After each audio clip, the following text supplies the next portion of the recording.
Oh, hello again, wonderful listeners and viewers. Welcome to another episode of the Naked Coach Collective. We are here, myself, Darshna, Ian, and B. We're here to talk today about motivation, lack of it, lots of it, procrastination, getting stuff done, and hopefully you'll get some motivation from this podcast today. Let's start thinking about having a goal. Most of us at some point have had a goal. In our minds, we may have put it to paper. We may have had a coach that coached us towards our goal. We may have really dug deep to find what our reason for doing and for wanting that goal is. And then your coaching session's finished or your thought process is finished. You're sitting there, blank sheet of paper, let's begin. And all of a sudden, you're stuck thinking, now what? Let me go and scrub the oven. Let me go and clean the windows. No, we need to do some shopping. And all this sort of stuff comes in because your motivation, even though it might be high, procrastination kicks in. So there's a lot there already. I just wanted to put a few feelers out for B and Ian. And I think, hands up.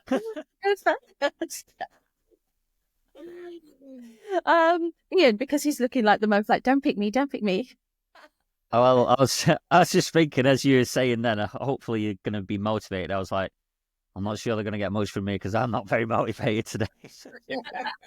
What is it? What is it that you are not motivated about? I'm just tired. Are you bored? I've just had a couple of horrible nights sleep, that's all. So, like, literally still awake at 2, 3 in the morning and then getting up at 5. But yeah, I'm just knackered, that's all. But that's like a perfect example of the kind of types of lack of motivation people might have on a daily basis for what they want to achieve. And then they come up and go, well, maybe I'll just sit on the sofa and do nothing for the day instead. Whereas like this morning, I was obviously knackered and I thought, I've got to jump on this podcast and record the podcast, but I'm still here because I link it back to my bigger picture, my bigger vision as to why am I doing these things, which then kind of kicks in that motivation to get up and do something. But also, I quite like these conversations that we have. I don't mind having a chinwag with you two. It's all right. Pull that else together, Well, and that's kind of the point, though, because after we've had these conversations, like before we click record and after we stop recording, even though those conversations as well, I still always leave more motivated than before the conversation as well. It's kind of like, it's like the gym or doing whatever fitness routine you're doing. Leading up to it, I'm like, oh no, do I want to? But I always feel better after I have. If that makes sense. Yes. Yeah. Number one, have a positive conversation with someone. If you're feeling a lack of motivation, have a positive conversation with someone, maybe not even on the same topic of what you're trying to achieve, or trying to get started going. Right, I'll make a note of that. Yeah. We should have passed that note out to our list.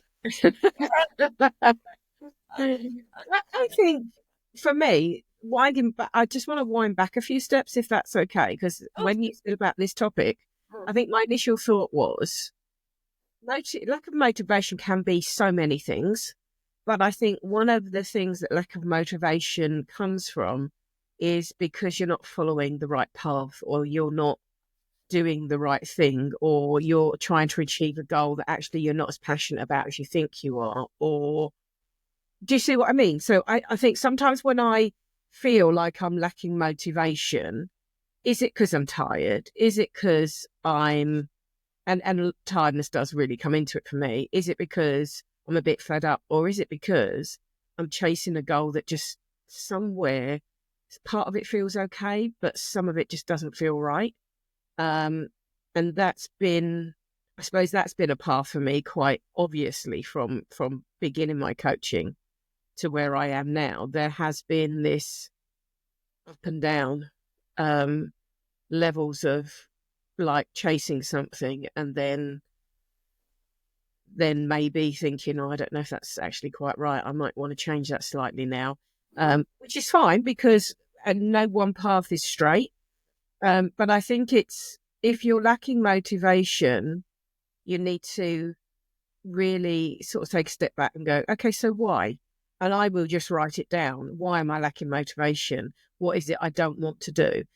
Of course, the other part of lacking motivation, like Dee said, is that you want to do something, but there's a barrier between you doing it because you either may be scared, you may not feel that you know enough to do whatever it is you want to do. So it's lack of knowledge. It could be it could be that you're talking about something you're not very passionate about, or you're going to coach. Do you see what I'm trying to say? So I think there's so many things, and I think sometimes we try and make things right because we're lacking motivation, and it still doesn't work.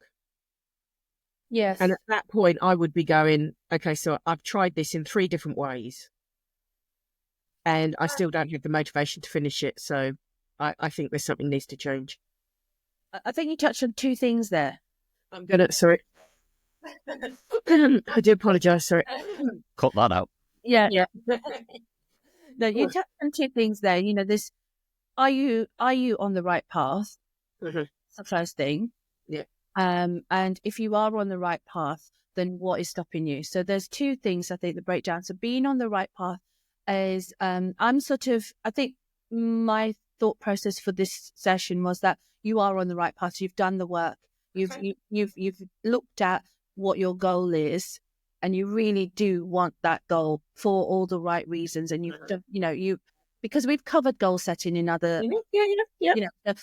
and the second part where, what's stopping you? You know that on the other side of that action is a good result that's going to move you forward.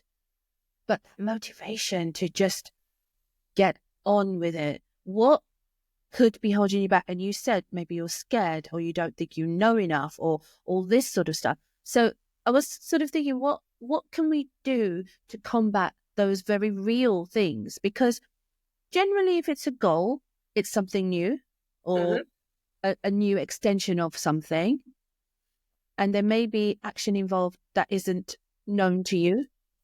So how can we combat? Let's start with the fear and then the lack of experience or knowledge, if you like. Ian, fear. So I suppose there's multiple areas of fear as well. So is it a fear of failing? Is it fear of not being good enough? There's so many areas this could go into in terms of this conversation, and so many areas you need to explore as a coach with your clients as well, or as the client you need to explore with your coach if you have one, or ask yourself certain questions to try and help figure these things out. So I suppose it's trying to understand where that fear comes from. Is it a case of you have a physical feeling of fear when you're coming to do something? Is it like we've talked about before, DEFCON fear? If that's the case, but you're absolutely aligned with your purpose, and you know what your purpose is, and you're on track for going for your goals, etc. When you get that fear, there's a tool you can use of kind of deep breathing to take that physical feeling away, so that you can then assess what you can do moving forward. And I think when you have that, almost we call it DEFCON fear, because it's that physical feeling. Is you breathe in through the nose for a 7, 8 seconds, hold it for 4 seconds, then out through the mouth like you're breathing through a straw, and do that a couple of times just to bring that physical feeling back down, so you get yourself in a state and alignment with feeling calm and in the same alignment as thinking about that vision and that bigger goal. And then ask yourself, what is one step I can do in 5 minutes that will move me forward? So think of something small, and then that just starts getting that energy back into a state of, right, okay, now I'm moving forward, now I'm going ahead with things. Even if you set out to do something for the day that feels quite big, what's one small step that you can do to get to that one quite big thing just in 5 minutes? What can I do in 5 minutes that will help move the energy forward? I think that's when you've got that physical feeling of being scared of moving forward. That's one thing I would highly recommend, is just doing that breathing exercise to get to kind of temper that feeling and bring it down and get yourself back in alignment with what your vision is. I think that's great, because when you're feeling fear, you're likely to be breathing shallow. You're likely to be just panting potentially, even without realizing it. So I love that. That's a brilliant idea. And I know that in our sessions, Ian, before, we've done some of this breathing, and it just really calms you. And it's, so if you haven't tried out there, if you haven't tried just a little bit of breathing, like Ian described there, just try it anyway. Don't wait for the fear. I think just try it anyway. There's so much to be gained from that. I think fear also is, so you get the physical feeling, but I think a lot of fear is created in our own head, because we think past what we've got to do. So let's take, for instance, I know there's a lot of coaches very early on who struggle to go online, who struggle to put themselves out there physically online. So they'll make all these pretty canvas and put a little picture of themselves in it and all these words and stuff and pop them out online. Okay. Sorry. I'm not. So we've all done it. Okay. Because there's that fear of actually appearing online. But that fear isn't actually appearing online. The fear is, what will people think? Will I get nasty comments? Will I say the wrong thing? We're thinking ahead of that to create the fear, rather than the fear itself being just getting on and recording yourself, and then there's another side of that, which is perfectionism creates fear. Trying to be perfect in everything you do means that you put off doing things because you don't think you're there. You don't think you've got enough knowledge. You don't think you've created enough. What if I put this out and it goes really mad? What if I haven't got the time to follow it up? And it's do you know what? I've just said it, the what ifs. We overthink so much. Yeah, there's I read somewhere, I think it was oh God, what was it? The Mountain Is You. I think it was in this book, The Mountain Is You. There's a section there where she talks about understand what your fear is by flipping it into a metaphor. So if you've got like a fear of, I don't know, investing in something, and when I say investing in something, I don't mean like the stock markets, but just in yourself for something, but it's a big investment. So like me with coaching, invested however many thousands of pounds to go through a coaching program, there was a fear there of, God, that is a lot of money. But what's the metaphor for that fear? So do I have a fear of being secure financially? Is it linked to that? And if you find the metaphor for what the fear is, it helps logically overcome that fear by thinking, well, it's just because I want to be secure financially. That's all. That's all that fear is. It's not a fear of actually investing that money in myself. It's a fear of being secure financially. Or if you've got a fear of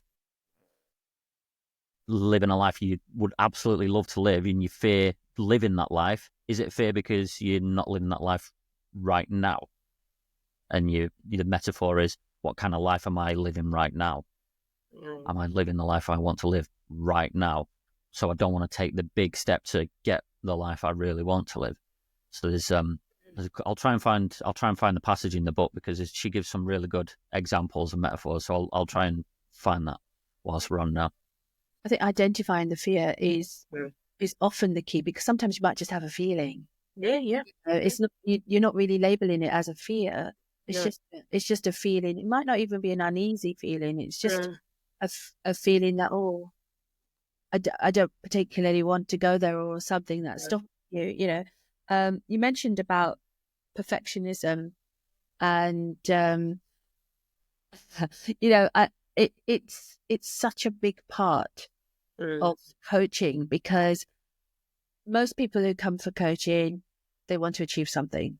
Yes. And it's in them. It's in them to achieve that thing. But what's stopping them is the fact that they have got this issue with perfectionism, and often I think if I were to try and give away any kind of helpful advice, hopefully, is that you just got to get started, and what Ian said about do a 5-minute task, it's gold, because you can do that.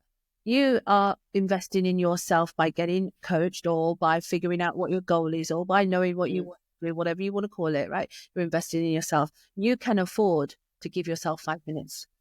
Yeah. To just do something that will get you on the move. And I think that's, I'm actually going to try that myself, because I love a procrastinate. I love a sit back and, oh God, okay, maybe, my place is spotless, but it's the cleanest and the tidiest and the most ever wonderfulness it could be when I've got something to do, when I've got something new, when I've got a new project to start.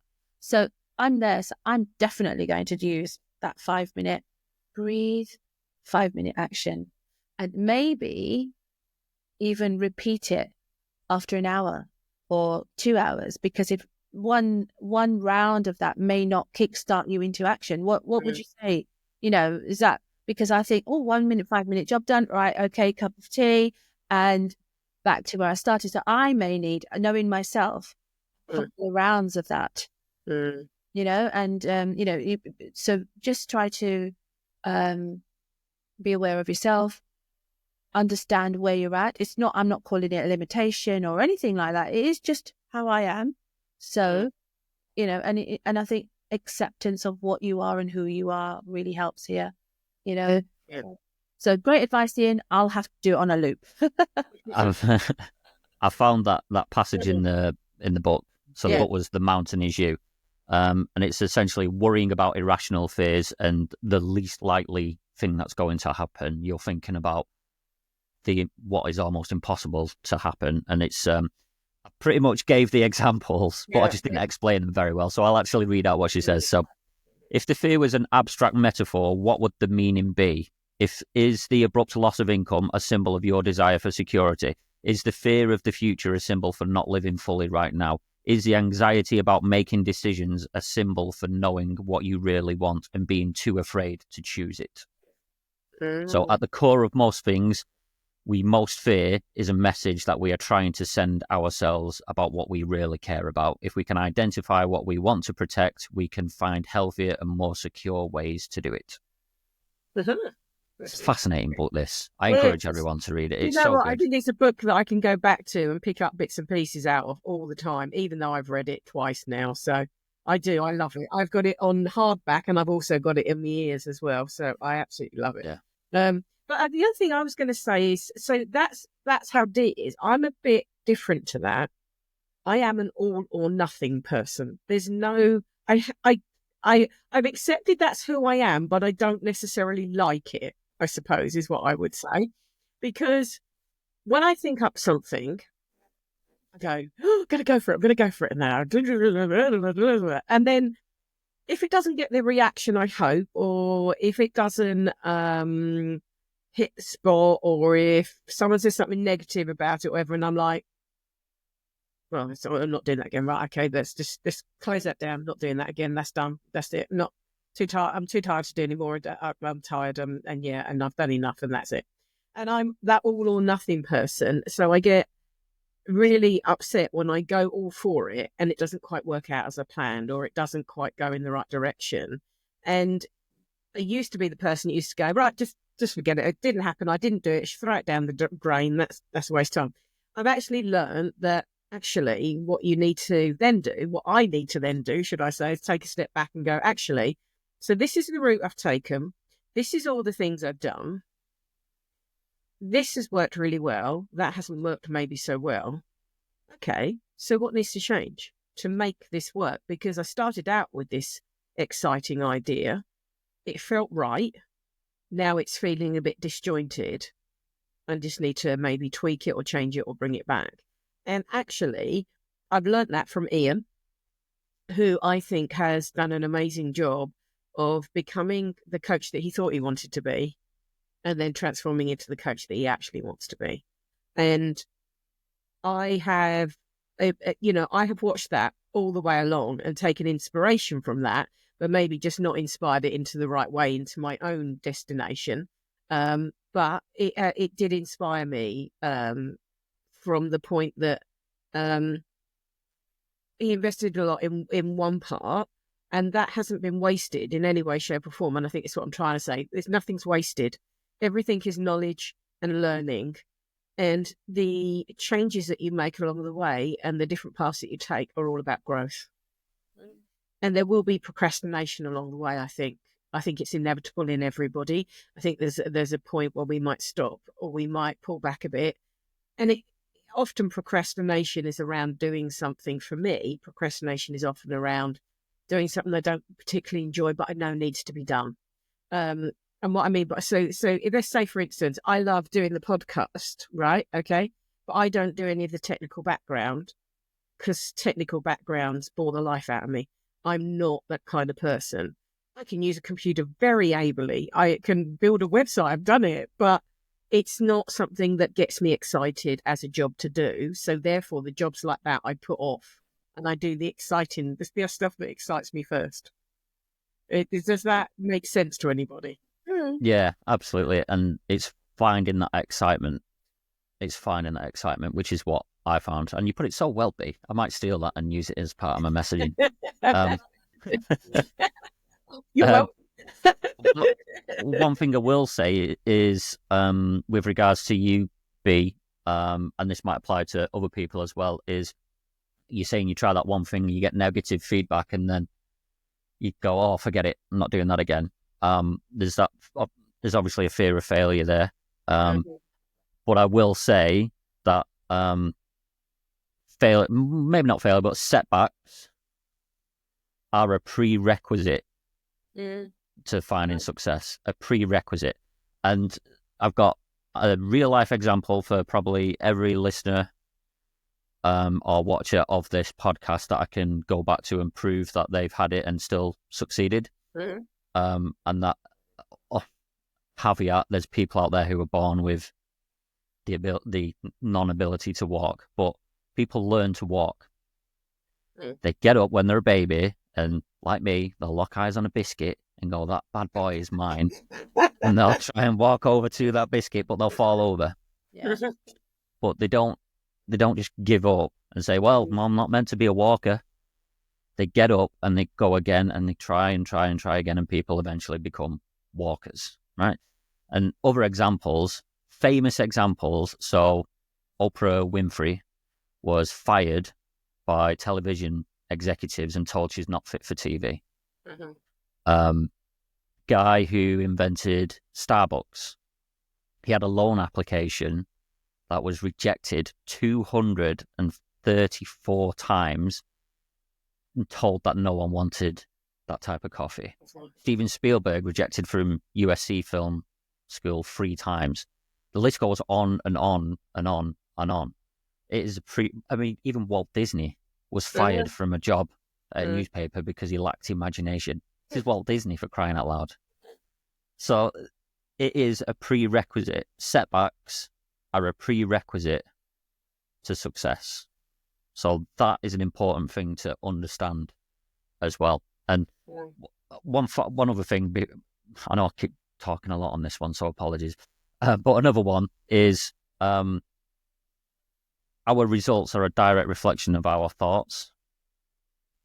So our thoughts control our feelings, and you know this. So if you were to, I don't know, think you've lost your keys or your wallet or purse, and you start to get that little panic, oh my God, all my bank cards are in there, what's going on? And you start looking, but when you find it, you go, and you relax. So your thoughts create your feelings, and then your feelings create your actions, and your actions then create your results. And so it goes to stand by the law of cause and effect that your thoughts create your results. So it's about noticing what your thoughts are. Try to notice what thoughts you are thinking in certain situations, and then that will help you start to understand what thoughts you need to change. moving forward. Of your thoughts then you can influence them, can't you? If you just accept it the way that they are and pulling in. Lovely, thank you. Do you mind if I ask you a question on what you said earlier, B? No, go for it. That was really, really valid, Ian. But I thought you were going to go down this road that I was thinking as well. But it was just about your, you're doing something and letting it go. What about preempting a worst case scenario? So if you're setting off and, anybody out there who's setting off and starting to do a goal, just have maybe a visualization or a thought process or a brain dump on what the worst possible outcomes could be. And then when you start and you realize that most things are not going to be that bad, you can give yourself a bit more of a boost. Do you think that's something that might work for you? Or I think there's an element of me that still lacks confidence in my abilities. I don't know whether everybody always goes through that and highs and lows of it, but it's taken a long, long time to become confident about who I am and my abilities. It's not something that I've had all my life. It's not something that was particularly that I grew up with. There was a huge lack of confidence. So when I started out with the coaching, which I absolutely loved, I fell in love with from the moment I joined the first call. I think what I found, I had that very clear thing in my head is that's my passion. That's who I am. That's what I've gone through. It's one of what I want to help other people come through and come out the other side of. But what was also obvious on the coaching journey, in my sort of training and setting up business, was there was voices from lots, not yourselves, and this is not you, but from people who are in the trade and recognised and higher up, telling me that what I was doing wouldn't pay, wouldn't be worth it. People didn't want it. And after you hear that so many times, you start to question yourself. And I think if at that point I'd gone, I don't care what you say, I'm going to find a way to make this work, because actually, if I've gone through it, and I've gone through the process, and it's really helped me, and I've come out a much better person on the other side, then why wouldn't somebody else want to feel that way who was also feeling like I was feeling? But I never did that at the time. So then the journey has taken me all over the place, trying different things and never really settling in one thing. So I suppose there is an element of me now that realises I should have just stuck to my guns. Now, I could go backwards to that, but I think my life has changed also. So we're 3 years on, I think, coaching, aren't we? Are we 3 years? Yeah. 2 years, something like that.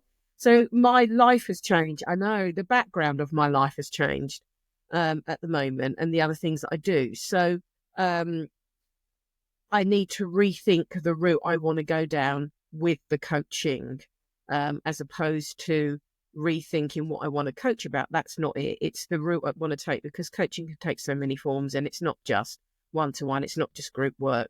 It can be, it can be so many things. It can be so many things. And I think that's my biggest problem, is deciding what that looks like alongside my life. There's so I remember that kind of situation actually, B. Yeah. And I wish I'd heard this story before we kind of did the exercise where you kind of asked for feedback from your particular audience, didn't you, with regards to how much would you pay for this type of coaching and that kind of stuff. But I wish I would have heard this story before we went down that route. And the story is, there's a man who gives his daughter kind of graduates from school, and he gives her his old car and says, take it to this dealership and see what you can get for it. And she comes back and they told her, oh, nothing, it's barely anything, not worth anything, so not to even bother. He says, okay, take it to this dealership and see what they say. And they came back and said, oh, I'll give you $100 for it, and that's it, because it's not worth anything. And then he says, okay, take it to this place and see what they give. Let's see what they'll give you. And she comes back with $100,000, because it's this amazing classic car that just needs sprucing up. So it's about finding the right people to put your message to, and then receive the feedback from those right people at the right time. So I wish I'd heard that story before we went down that route, because that might have potentially helped. Because it's about finding the right audience who are willing to pay the money. And as well, people say it won't work. There are literally examples that we can pull out now where people do it. You showed me those examples at the time as well. Yeah, exactly. Yeah, so I think it's and now that I say the route I've gone down, it's just now finding out where I'm what I'm gonna do now. And it's not a case of changing. It's not a case of me changing things. It's a case of me realizing, and I think this is really key as well when it comes to motivation and stuff, is you will not stay in one place behind whatever it is that you're trying to achieve. So your life behind whatever it is that you're trying to achieve will be also going on a journey. So for instance, if we roll back the clock through when we first started coaching, Dee didn't have her parents in the situation they're in now. So and I had my dad in a very awful situation then. Luckily, that has improved. Do you see what I mean? So part of your motivation also comes from what's happening behind the scenes in your life, and it can interrupt the flow. It can create procrastination. It can take you away from what you were originally doing. But maybe that's just your body saying that needs to just have a little bit of a hiatus at the moment, and you need to focus on this just right now. Because it doesn't mean you've stopped. It doesn't mean you've given up. It doesn't mean that you have to give up. It just means that there's something else that's taking priority right now. And I think that's really important to recognise, that if you try and push through and you've got other things going on that weren't there 5 weeks ago, 10 weeks ago, whatever it is, 10 years, like when you started out, then inevitably what you do changes because that's changed. Do you know, that is so insightful, because I was listening to you and you mentioned me because you knew more. I wasn't even thinking about me at that point, and moving with what the rest of your life is doing is such an important factor, which I hadn't really thought about until I think I mentioned to you guys about 2-3 weeks ago that I woke up with this incredible pain down the right side of my torso, and it felt like I'd been in a car crash. That's the only way that I could say, I really did feel like I had this incredible whiplash from being in a car crash down the side. That's what I imagine it would feel like anyway. I don't know what whiplash feels like, but actually, but that's what I felt. And I had no trauma. I had nothing physical had happened to me. And I realized that it was my life, the stresses and the strains of my life coming out through my body. And my body was trying to tell me that, hey girl, there's a lot of stuff going on. Sometimes things do have to take a back seat. Sometimes, you have to prioritize the other people that you love. But first of all, make yourself well, by just breathing, stopping, refocusing, reprioritizing, and so thank you very much for bringing that into focus.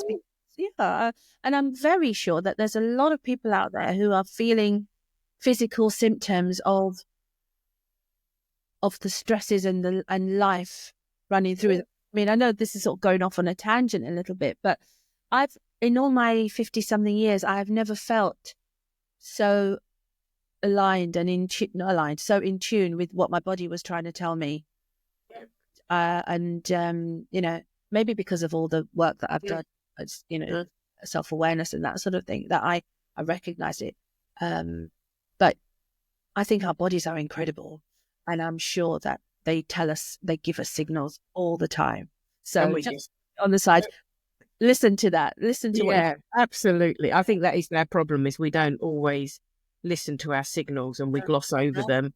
And that affects what's going on behind the scenes affects your motivation levels as well. So if you don't recognize them and accept them, I think this is the biggest problem. We have these feelings and we try to fight them. If we accept them, then we can usually work out quicker what we need to do right in that moment than we've ever, we might have sat there for an hour thinking, oh my God, I've got to do this. What am I going to do? What am I going to do? But if we actually recognize that feeling and go, okay, so I'm feeling this feeling is X, Y, and Z. Okay, so I'm accepting that feeling. I'm going to take that feeling on board, but that feeling isn't how I want to feel. So I now want to move that into something more positive or shift myself forward with what I'm thinking about. And I think this is the problem. We try to fight it too much. We don't think our bodies are a carrier for information or knowledge or anything. They're just a physical being of our but it's not true, and it's so interesting. Yeah. Thoughts, Ian? No more. I'm good. I think in breaking that lack of, like, what do you do when you're there? Yeah. I think the steps for me is always recognise it. That's a tough bit, though. Recognizing that your body's telling you a signal or something, you're getting a signal. Or if you're feeling low, recognise that you're feeling low and then ask yourself, why am I feeling low? What could it be? What are all the things that are going on for me at the moment? What's the most important one I need to tackle right now, which will lift my motivation? What will get me past this motivation or progress? I think it's the same step, whether it's motivation or procrastination. I think the step is to stop and recognise it, and then ask yourself why, and then ask yourself what is it about, and then ask yourself how do I make this different, rather than, oh God, I feel like this. That we all feel like we do. But sometimes I might wake up and feel like that, and I go, oh, why do I feel like that today? I was really feeling like good yesterday, and then I go, I know why, because I don't know, I ate something rubbish before bed, or I didn't sleep very well, or do you see what I'm trying to say? It's like we just forget to recognise anything. I think we just are really bad at going, oh, I've just realised that. Oh, I've done that today. Oh, that's really good. We're just not really good at actual reflection, I think. And, when you have that fear or procrastination or whatever, the lack of motivation, when you actually move through it, how many times do you actually sit at the other end and reflect and go, well, actually, if you think back, I started out feeling like that, but actually that's not too bad. We just go, oh yeah, we've done it. And then we move on to the next thing. Yeah. That's just my take on things. I was just going to say, you touched on the food element as well, and the food that the things that you put in your body actually do make a huge impact on you feel. And I do think they impact on your motivation levels. They impact on your get up and go. So that's a whole other. That's a whole other. That's a well-being one. Yeah, that's one of our well-being ones, I think. Because I was going to say that's not even in our remit for what we're doing here in this podcast, but actually it could well be, couldn't it? Absolutely. Yeah. It's how you keep yourself. That's all part of how you keep yourself optimum for your clients. Absolutely. Because if you're not optimum yourself, how can you be optimum for your clients? Nice. Amen. We can almost rely on B to come out with the last finishing words of wisdom, can't we? I don't think of them. They just go, I'm not a pre-planned kind of girl. Is there anything else that we have not thought about? I mean, I'm sure there's plenty, but anything else anyone wanted to cover in terms of how to get that first bit of action going to start your ball rolling down the hill, picking up, gathering as it goes? I think it'd be lovely if any of our listeners are actually listening to this to pop comments underneath for anybody else reading and watching of what, of their experiences, how they've overcome it. And I'm sure there'll be lots of different, lots of different ways that people have found that work for them. So please share. I mean, this is a podcast for everybody. So please, if you want to share your comments, it's not just us, it's you writing your stuff down and helping others as well. So, yeah. I think my final thoughts, because I kind of talked more about the fear side of things rather than like the procrastination, distraction type stuff. I think in that situation, what works for me is hitting the pause button. When I notice myself like just picking up the phone and scrolling rather than doing what I'm supposed to be doing, is and hit the pause button, asking myself, what do I really want in this moment? Do I want to be just doom scrolling on my phone, or do I want to be moving towards my dream? And then I get that dream in my head, that bigger picture, and just replay it in my head. Read it because I've got it written down as well, so I read it and then I speak it, and then I say to myself, I am the man who does X, or whatever your dream is. I am the person who does XXX. I'm the person who gets on with what he needs to be doing to hit his dream. So an empowering statement, and say that over and over again as well, kind of like an affirmation. So I am the woman who is, I am the man who is, whatever it is for you. And That's all I'll add on to the. I love it. I think that's great, because I think empowering statements are so important. But I think another sort of like, I suppose, empowering statement that's just so simple in that moment is, I can. I can do this. It's just something we don't tell ourselves very often, because it feels often, if we're praising ourselves, that feels, I don't know, a little bit egotistical, I suppose, maybe.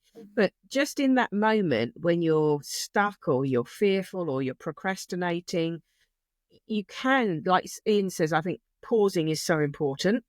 And pausing in case you might actually need a break. You might have been sitting there way too long. And we all have spurts of energy and like headspace. But I think actually sometimes I just sit there and I go to myself, you can do this, or I can do this. Just that simple affirmation. sorry, go on. Sorry, D. One thing I will say to kind of go against that, B, because I like to be a tosser, is I don't like the word can in that statement, because I can do it, but I don't want to. Or I can do it, but I can't bother. Whatever it is, I feel like using the word can. For some reason, for me, it's just my own personal thing. I don't like using the word can, because it leaves my thought process open to I can, but. So that's why I like to use I am a person who does this, who does this rather than can. That's what I found works for me, because I did used to do that can, but I always had the thing in my head of I can, but for some reason, I don't know why, it's something on me personally. So I don't like to use the word can, which is why I say I am the person who. Yeah, for me, that feels really awkward. I wouldn't remember to say that. I wouldn't remember to say I am the person who. For me, it's like I can, or another one that I use a lot is I will. I will. I was going to say you can replace I can for I will. Yeah, I will. But sometimes I just need to reassure myself, the reassurance that I can do something, that I've got what I need to do it. Yeah, exactly. Because I think sometimes it is about ability. We think we need more and more and more and more knowledge before we actually go ahead and do something, but actually we don't. Often we don't. Oh, okay. Well, thank you very much, my lovely lady and gentleman, fellow guests. I think my words would be, just be the person that you want to be in the future. Be that person today. Live as if you are already in achievement, in receipt of, in the place where your goal has been achieved, or your goals, or you are, and have the attitude to strut it, and to just work it, because there's a strength and a power in feeling like you have achieved something. And if you can bring that into now, it will help you get to it. So that's sort of something I think I picked up along the way from conversations with certain people that may or may not be in the room right now. You know, in the Zoom room here. There's some. It really does. It really impacts how you navigate your life. Come from the dream rather than go into it. Whoa. He always has to have the bloody last word. Right. Okay, everyone. Here we go. Been listening. Sorry, just a quick one. No. Just a very quick one. It's nothing to do with coaching now. So we've said, cut it out, it's fine. So we've said final thoughts and stuff like that. It's just reminded me of Not cutting it out. Jerry Springer. Be careful what you say. It just reminds me of Jerry Springer. And if you watch that documentary, the Jerry Springer documentary on Netflix, No. you should watch it. It's very good. Right. But you never thought I'd hear Ian Whitehead and Jerry Springer in the same sentence. Well, why not? Good old strip on stage. Love it. Right. Well done, everybody. We are calling that a wrap, I think. And until next time, I would like you all to be there. Be there. And be naked. Ooh.